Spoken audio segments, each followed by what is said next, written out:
मित्रांनो, सर्वांना सप्रेम जय जाऊ. मी आपला मित्र सहकारी संतोष शिंदे. छत्रपतींच्या महाराष्ट्रामध्ये आपण सर्वजण आपल्या आपल्या परीनं वेगळ्या वेगळ्या क्षेत्रात काम करत असतो.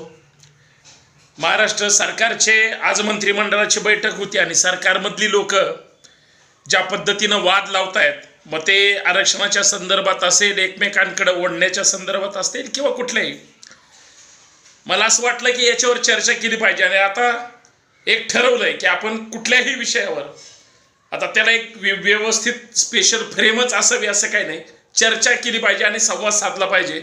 वेगळ्या वेगळ्या पद्धतीनं हा व्लॉग समजून तुम्ही आपण चर्चा करूया. पूर्वी शाळेत असताना काही वाक्य असायची, राम ओठ, छगन बस, छगन पळ, छगन जा.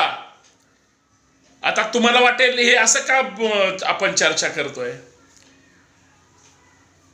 जो जो ज्या ज्या समाजाचं प्रतिनिधित्व करतो तो त्या समाजाला काहीतरी म्हणजे त्याचं त्यालाच मिळावं, त्याचं संरक्षण व्हावं यासाठी प्रयत्न करतायत.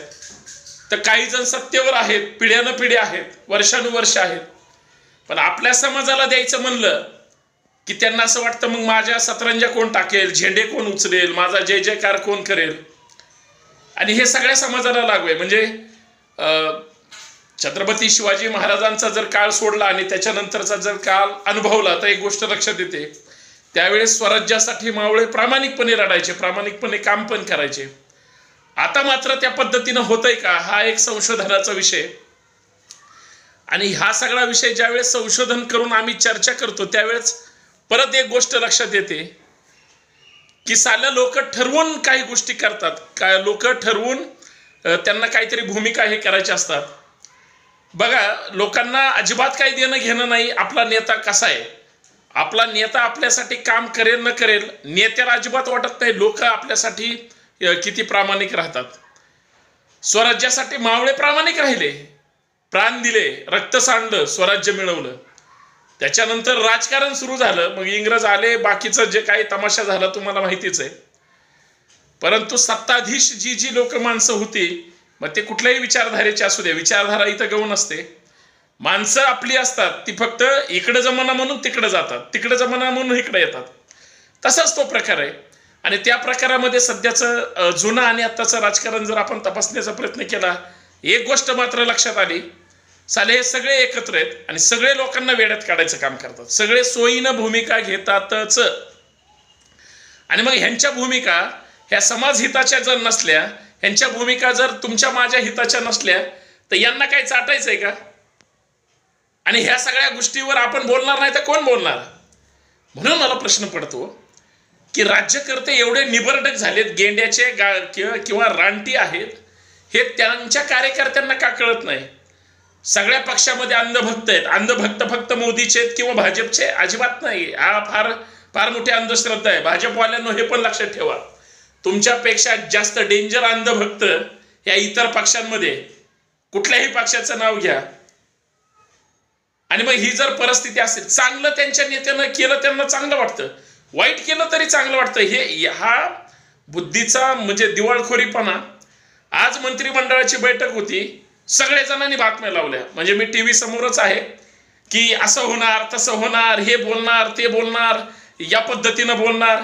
अरे बाबा, तुम्ही बातम्या लावून तुम्ही पुढे सोडल्या, तिथं ते नेते एकमेकाच्या आता काय म्हणजे मानगुटीवर बसून काय करणार आहेत का.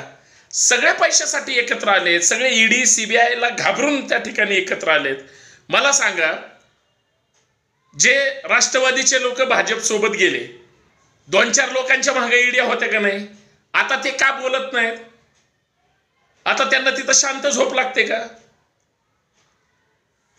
भुजबळ साहेब जामिनावर आहेत, अनिल देशमुख साहेब जामिनावर आहेत, हसन मुश्रीफ साहेबांना पहाट मिस कॉल यायचा, चहालाच यायचे ते सगळे ईडीवाले. त्या सोमय्यांनी यांची झोप उडवली होती, आता एकदम बिनघोर आहेत. आता शिवसेनेच्या पाठीमागे लागले. उद्धव ठाकरेच्या रोज एका नेत्याला ईडीची चौकशीची नोटीस येते. बघा, ते ईडीवाले सुद्धा माणसं आहेत का जनावर आहेत माहित नाही. अगोदर ज्यांच्या मागे ह्यांच्या नोटीसा होत्या त्यांना काहीच बोलत नाहीत. आता मंत्रिमंडळात कोण विरोधात चर्चा करणार, कोण ताकदीनं चर्चा करणार, कोण भांडण्याचा प्रयत्न करणार, दम तरी आहे का? महाराष्ट्राच्या सगळ्या लोकांचं लक्ष लागून होतं माध्यमांकडे, टीव्ही समोर, की आज मंत्रिमंडळाच्या बैठकीमध्ये मुख्यमंत्री काय भूमिका घेणार, उपमुख्यमंत्री समजा संभाजीनगरला होते त्यांनी काय आदेश दिला असेल, दुसरे अजून डेंगूतून दुसरे उपमुख्यमंत्री ओके झालेत का नाही माहित नाही, आणि सगळ्यात महत्वाचं यांनी मंत्रिमंडळामध्ये काय चर्चा केली हे फक्त यांनाच माहिती आहे. पण ह्याची हवा एवढी केली की जोरात एकदम, काय विषय नाही त्याचा. निर्णय काय घेतला, काय निर्णय घेतला, काय निर्णय घेणार.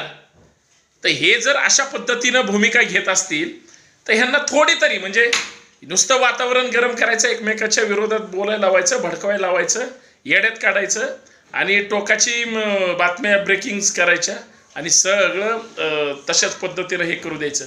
म्हणजे असं जर ह्यांचं घाणेरडं राजकारण असेल तर यांच्या राजकारणाला म्हणजे काय, कशाची किंमत द्यायची, उपमा द्यायची. हे सगळे चोरांचा बाजार सुरू आहे आणि चोरांच्या बाजारामध्ये आमच्या लोकांना जर काही कळत नसेल, आम्हाला आमच्या हक्काचं महत्वाचं काय जर मिळायचं असेल, मिळवायचं असेल तर ते तर मिळवायचंच आहे. पण बाकीचं काय नाही मिळालं मंत्रिमंडळाच्या बैठकीतून काय महाराष्ट्राला, नाही आरक्षणाचा प्रश्न, नाही जरांगे पाटलाचा प्रश्न, नाही भुजबळ साहेबांचा प्रश्न, नाही अजून त्या शेंडगे साहेबांचा प्रश्न, मराठा आरक्षणाचा प्रश्न प्रलंबित आहे, धनगर आरक्षणाचा प्रश्न प्रलंबित आहे. अत्यंत ताकदीनं हे सगळं. मग हे काय करतात, काहीतरी दिलासा देण्यासाठी याची समिती केली, त्याची समिती केली.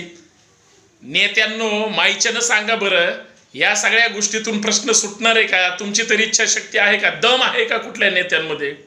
बरं, सगळे नेते आमचेच आहेत, फक्त थोका बदलतात बोटावरचा, नेतृत्व बदलतात, दुकान तशाच पद्धतीनं चालू ठेवतात. आम्हाला हेच बघायचं आहे का फक्त? आम्हाला हेच आम्ही बघणार आहे का? आम्हाला दुसरं काही ह्यांच्याकडून अपेक्षा नाहीत का? आम्ही ज्यांना आमचा नेता म्हणतो तो नेता साला काहीच बोलत नाही, मंत्रिमंडळाच्या बैठकीत बोलत नाही, बाहेर प्रेसला बोलत नाही, कुठंच काही दिसत नाही, कुठं काय फिरकत नाही. आता काही काही जण तर मुंबईलाच फिरकाना झाले. तर महाराष्ट्राचं राजकारण हे हलवणार कधी आणि ह्यांच्याकडून महाराष्ट्र हलवण्याची अपेक्षा कधी करायची? कारण सगळं सोयीनं हे करतात, सगळं स्वतःच्या ताटामध्ये कसं ओढून घेता येईल, एखाद्या समितीमध्ये सरकारमध्ये कसं समाविष्ट होता येईल, आणि सगळ्यात महत्त्वाचं सगळ्या समितीमध्ये स्थापन होऊन किंवा काहीतरी स्वतःकडे मिळवून काहीतरी तुकड्यावर खुश होऊन जर अख्ख्या समाजाला हे वेटीस धरणार असतील तर हे फार चुकीचं आहे. हे वेगळं सांगायची गरज नाही. म्हणून मला नेमकं सांगायचंय, नेमकं बोलायचंय ते एका शब्दात सांगतो. सगळे नेते समाजाच्या नावावर राजकारण करत आहेत, हे सगळे फसवणार आहेत. कारण हक्काचं महत्वाचं कोणालाच काय मिळत नाही, वर्षानुवर्ष संघर्ष यांची देण्याची दानत नाही, हे या माध्यमातून मला लक्षात आलं. मंत्रिमंडळाची बैठक ही काहीच कामाची नव्हती. सगळ्यात महत्वाचा आज निर्णय काय घेतला, पंढरपूरच्या मंदिरातल्या तिथल्या ट्रस्टच्या सगळ्या संयोजकाने जी काय आता कार्तिकी वारी असेल त्याला उपमुख्यमंत्र्यांना अजिबात निमंत्रण देणार नाही. आरक्षणाचा प्रश्न अगोदर मार्गी लावा तरच पूजेला या, नाहीतर अजिबात येऊ नका. यावर्षी पूजेचा मान पंढरपूरच्या कार्तिकी वारीचा हा उपमुख्यमंत्र्यांना नसेल. एक तर कुठल्या उपमुख्यमंत्र्याला पाठवायचा हा वाद होता, आता तर ह्यांना बोलवलंच नाही. म्हणजे ही ह्यांची राजकीय सध्या शीतयुद्धाची पात्रता आहे, लक्षात ठेवा.